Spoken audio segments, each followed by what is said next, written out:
Pendant la Seconde Guerre mondiale, la Luftwaffe allemande a révolutionné la conduite de la guerre avec la Fritz X, qui, aux côtés de la bombe planante allemande Henschel Chosen 293, compte parmi les premières bombes de précision télécommandées au monde. Cette arme innovante, développée par Rürstal AG, a été utilisée pour la première fois en 1943 et est considérée comme un précurseur technologique des missiles guidés modernes. La Fritz X était spécialement conçue pour attaquer efficacement des cibles lourdement blindées, comme les navires, mais elle a également été utilisée contre des cibles terrestres. Avec un poids de plus de 1,5 tonnes et une charge explosive capable de percer le blindage, elle pouvait même couler des navires de guerre fortement blindés. Son succès le plus significatif fut l'attaque contre le cuirassé italien Roma en septembre 1943, après la chute du fascisme en Italie. Et l'arrestation de Mussolini a conduit au cessez-le-feu entre l'Italie et les Alliés le 8 septembre 1943. Dans le cadre des conditions d'armistice, la flotte italienne devait se rendre à Malte. Dans la nuit du 8 au 9 septembre, les cuirassés Roma, Vittorio Veneto et Italia quittèrent le port de la Spezia avec des croiseurs légers et 8 destroyers. 3 destroyers rejoignirent la flotte depuis Gênes. Le Roma était le navire amiral avec l'amiral Carlo Bergamini à son bord. Comme le débarquement allié à Salerne avait lieu en même temps, les Alliés avaient donné l'ordre aux Italiens de maintenir leur flotte éloignée de cette zone.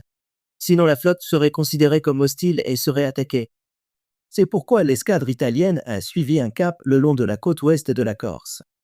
Après que la direction allemande eut pris connaissance des intentions des Italiens, la Luftwaffe reçut immédiatement l'ordre d'attaquer les navires italiens. Depuis Marseille, 15 bombardiers du type Dornier 217 de la 3e escadrille du Kampfgeschwader 100 ont décollé. Armés de la bombe guidée du type Fritz X, le principe novateur et le mode de fonctionnement de cette arme étaient totalement inconnus des Alliés comme des Italiens. Vers Zur, les bombardiers attaquèrent le groupe italien près de Capo Testa, Sardaigne.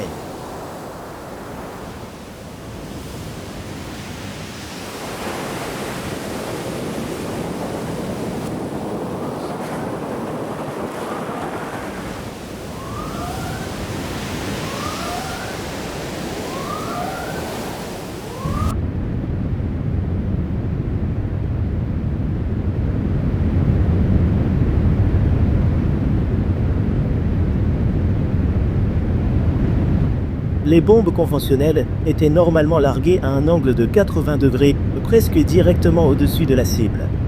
Cependant, le largage de la Fritz X s'est effectué à un angle de 60 degrés bien avant la cible. Ensuite, la bombe a volé vers la cible. Comme ce nouveau type d'arme était totalement inconnu des Italiens, ils interprétèrent le largage prématuré des bombes comme une volonté des Allemands de leur tirer un coup de semonce plutôt que de les attaquer réellement. C'est juste avant l'impact qu'ils ont compris l'attaque.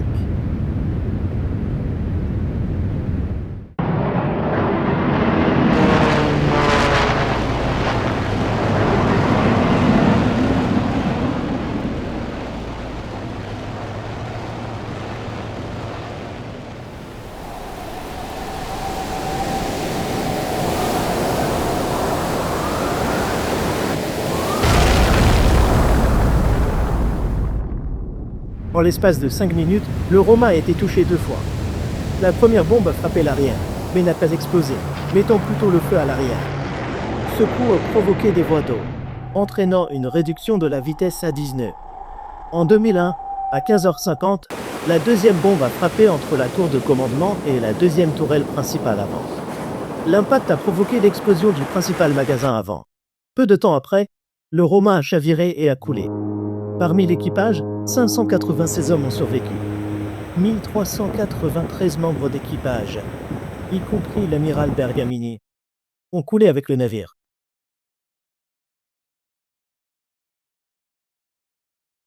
La tête explosive de la Fritz X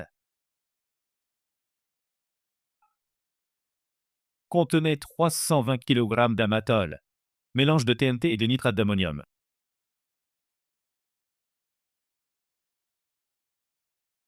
Le segment de l'appareil comprenait le récepteur E230, batterie et gyroscope distributeur d'impulsion pour les gouvernails.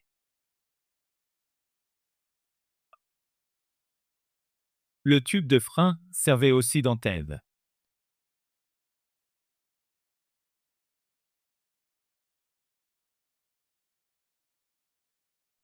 Les ensembles de gouvernails magnétiques innovants, grâce auxquels Fritz X était contrôlé par joystick depuis l'avion Ouzan. Cette méthode de contrôle remonte au développeur de Fritz X, Max Kramer.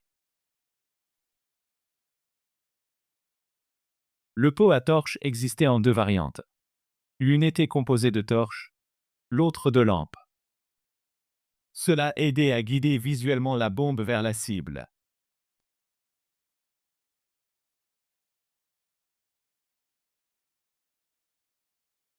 Malgré sa technologie innovante, l'utilisation de la Fritz X n'était pas sans restriction. Elle ne pouvait être utilisée avec précision que par temps clair et dans des conditions de vol stables.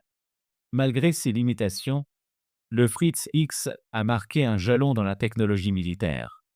Elle a démontré l'énorme puissance des armes de précision et a ouvert la voie au développement des armes guidées modernes après la fin de la Seconde Guerre mondiale. La Fritz X était un exemple impressionnant d'innovation technologique dans l'un des chapitres les plus sombres de l'histoire de l'humanité. Elle a montré à quel point la technologie précise peut être décisive en temps de guerre. Un concept qui reste pertinent aujourd'hui.